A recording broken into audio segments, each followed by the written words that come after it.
হালিমের শিকড় খুঁজলে পাওয়া যায় মধ্যপ্রাচ্যের প্রাচীন রান্নায়। সেখানে হরিসা নামে গম ও মাংস দীর্ঘ সময় ধরে রান্না করে এক ধরনের ঘন খাবার তৈরি করা হতো। পরে পারস্যে মশলার ব্যবহার বাড়ার সঙ্গে সঙ্গে এর স্বাদে নতুন মাত্রা যোগ হয়।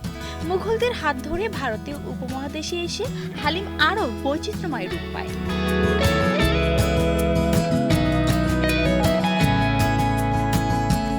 বিশেষ করে হায়দ্রাবাদের হালিম রমজানের প্রতীকী খাবারে পরিণত হয়। সময়ের সঙ্গে এই জনপ্রিয়তা ছড়িয়ে পড়ে উপমহাদেশ জুড়ে। বাংলাদেশেও হালিম ইফতারের অপরিহার্য অংশ হয়ে ওঠে, আর পুরান ঢাকার ইফতার সংস্কৃতিতে এটি আলাদা ঐতিহ্য গড়ে তোলে। পুষ্টিগুণের দিক থেকেও হালিম বেশ সমৃদ্ধ। গম ও ডাল থেকে পেলে জটিল কার্বোহাইড্রেট ও ফাইবার, মাংস দেয় উচ্চমানের প্রোটিন। ধীরে রান্নার ফলে সব উপাদান ভালোভাবে মিশে সহজপাচ্য হয়, যা রোজা ভাঙার পর শরীরে দ্রুত শক্তি যোগাতে সাহায্য করে।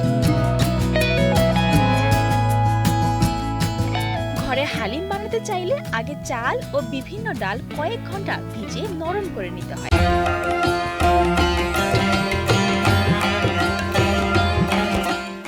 এরপর সেগুলো সিদ্ধ করে মসৃণ করে নিতে হয়। আলাদা করে মাংস মশলা দিয়ে ধীরে ধীরে রান্না করে নরম করতে হয়, যাতে স্বাদ গভীর হয়। সবশেষে গম ডালের মিশ্রণ ও রান্না করা মাংস একসঙ্গে দিয়ে কম আঁচে দীর্ঘ সময় নাড়তে হয়।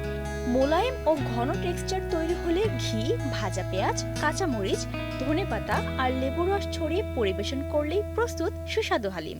এই এক বাটিতেই মিলে স্বাদ, পুষ্টি আর রমজানের উষ্ণ ঐতিহ্যের ছোঁয়া।